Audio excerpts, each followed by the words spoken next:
Hi, so today we're going to discuss some things. Yes, let's do that. I watched a video from Priscilla from The Readables and it was called No More Book Holes. I will link it here and also in the description box below if you want to check it out, definitely do. It was basically like she'd been away from the Booktube community for a while and she had a new perspective and she was making changes when it came to like book buying and her book collection and stuff, and it was really interesting to sort of think about how Booktube affects me and how Booktube affected her and stuff. And the first thing that I was thinking about when I was watching the video was Booktube affects what I read and what I buy, which is something that I've already known for a long time.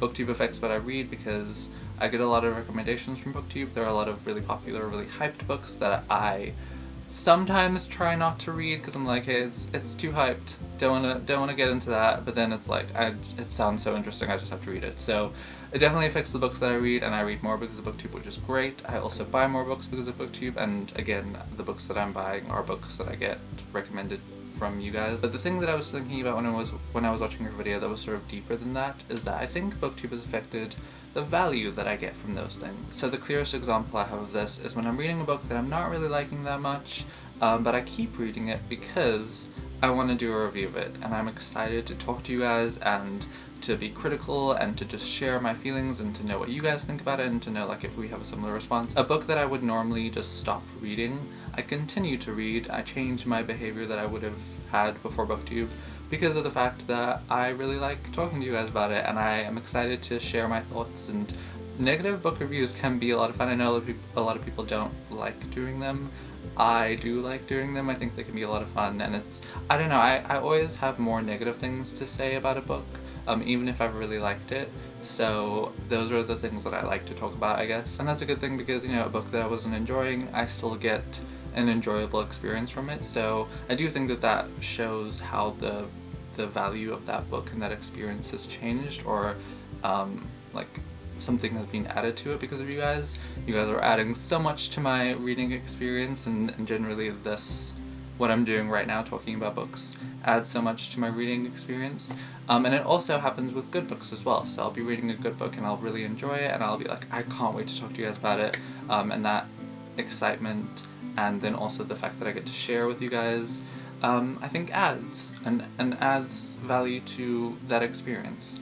The thing that I was thinking about this though was, what if I'm like, I was sort of questioning myself, am I choosing books depending on like what will be like more well received? Like, if there's a book that's really popular, am I more likely to read that because I know that people will be more interested in hearing a review about it and hearing my thoughts about it and stuff? Because that is something that's adding value, that talking to you guys about it. So if more people are talking to me about it, if more engagement is happening, because it's a more popular book and more people have read it, is that like, am I being motivated to read those books more? Am I actually reading those books more? I don't think I am, but I definitely think I'm slightly influenced by that. And I think that's sort of a little bit how hype happens. You want to be involved, you want to be talking about a book or reading a book that other people are experiencing and reading. Another aspect of this is book goals and also like wrap-ups as well. So I have like a 50 book challenge Goodreads thing, and then also with my wrap-ups, I want to talk to you guys about more books, my wrap-ups. Like, if I do a wrap-up and I have like one book in it, it's okay, like it's not terrible, but I would rather talk about 5 books instead of 1 because there's more to talk about. I'm like sharing more, I have more to say, there's more substance to that video. And so even though I'm like, I don't need to read a certain amount of books each month, I don't need to read a certain amount of books each year, it's okay if I don't reach the 50 book challenge goal thing, it's just a goal. The most important thing is like the story and the experience of reading it, but it's still better if I do like have more books in that video and have like reach the goal that I want to reach. Like, it's a better feeling, and so because of that I think it does motivate me to read more, and it does motivate and I think change that experience. I was saying experience a lot and value a lot, but I think that it does add to that value and change that value and motivate that experience in a certain way, and it's interesting to think about that as well. The last thing that I want to talk about, the last aspect of this, is book buying. So I like physical books more than ebooks and library books as well, and I think part of the reason for this is because I get to hold it in a video. It feels so much better to like hold a book than it does to like put the picture up. It's just better. It's just better. I don't know why, I just like it better. And then also Bookstagram, like, I like taking pictures of books so much. It's so much fun. I love being a part of that community. You don't need to buy books to be a part of that community, but, you know, it's nice to have a pretty book to take a picture of to, like, post on Instagram, on Bookstagram. And so I do think that I am slightly motivated by those things. And then also I do consider myself to be a book collector. I have a lovely collection of books. I love my collection of books. It's so pretty right now. But I don't feel like I appreciate it enough. Like, there are times when I really do appreciate it and when I, like, I don't know, spend time with my books. But there's other times when I just feel like it's there and I'm not looking at it and I'm not, like, I get a book, it's beautiful, I love it, I'm excited about it, I share it with you, I take pictures with Bookstagram, and then I put it in my bookshelf and I forget about it.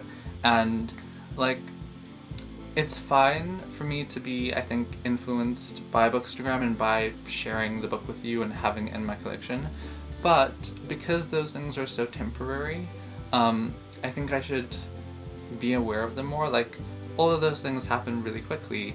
The most important thing about the book, though, is the experience and the story, and that is something that might not happen for years. I might not read that book for a really long time. I definitely need to appreciate my books more, and I have been doing that, especially since it's like it is now in the sort of rainbow thing.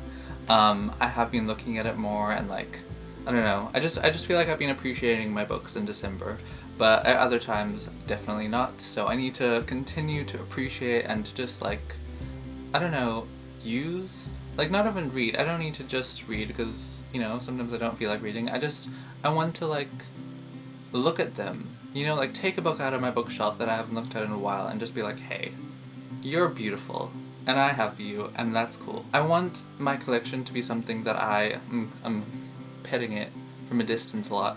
I want my collection to be something that I really, really value. And that doesn't mean that I need to read all of it or that I need to, like, downsize, because I'm fine with having books that I haven't read yet. I'm fine with having, like, a little mini bookstore in my bookshelf, like books that I can browse to read that I haven't read before.